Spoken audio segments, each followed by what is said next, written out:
జమ్మూ కాశ్మీర్లోని పహల్గాంలో జరిగిన ఉగ్రవాదుల దాడి బాధాకరమని మంత్రి పొన్నం ప్రభాకర్ అన్నారు.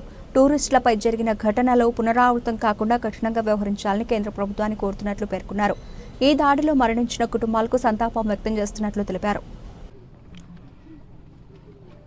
అందరం బాధపడే అంశం దేశంలో అంతర్భాగమైనటువంటి జమ్మూ కాశ్మీర్లో నిన్న జరిగిన సంఘటన అందరికీ దుఃఖభరితమైనటువంటిది.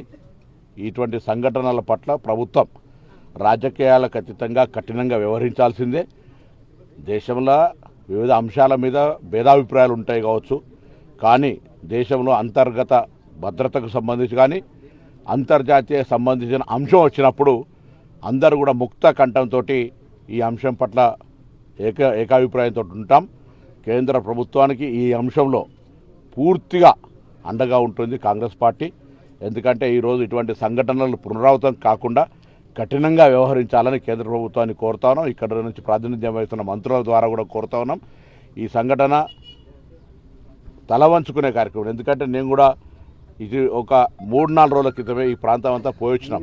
అక్కడ ఉండబడే స్థానికులందరూ చెప్తా ఉన్నారు, టూరిస్టులు ఎవరు కూడా ఇబ్బంది లేకుండా రావచ్చు, ఎందుకంటే టూరిస్టులు వస్తేనే మా జీవన ఉపాధి అని వాళ్ళు చెప్పినారు. నేను ఒక 3 రోజుల కింద నేను ఈ జరిగిన సంఘటన కంటే ముందు నేను పోయొచ్చినటువంటి ప్రాంతంలో చూస్తే అక్కడ అందరూ కూడా టూరిస్టులకు అక్కడ స్థానికులందరూ సహకరిస్తున్నారు. ఈ సంఘటన ద్వారా ఈ యొక్క దుశ్చర్య వల్ల అక్కడ నివసిస్తున్న స్థానిక ఆ వర్గానికి సంబంధించినటువంటి వాళ్ళ ఉపాధి అవకాశాలను దెబ్బతీసినట్టే.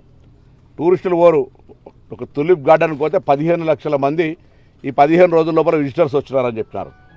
అందరూ కూడా ఈ భయప్రాంతాలకు వచ్చినప్పుడు శాంతి భద్రత లేనప్పుడు ఎవరు టూరిస్ట్ రాడు. ఇది పరోక్షంగా అక్కడ ఉన్నబడి నివసించి ఉపాధి టూరిజం పేరు బతుకుతున్నటువంటి జమ్మూ కాశ్మీర్ స్థానికులకే ఇబ్బంది. ఇది వాళ్ళ కడుపు కొట్టినట్టే. ఈ ప్రాణాలు పోయినాయి, శాంతి భద్రతలు విఘాతం కలిగింది.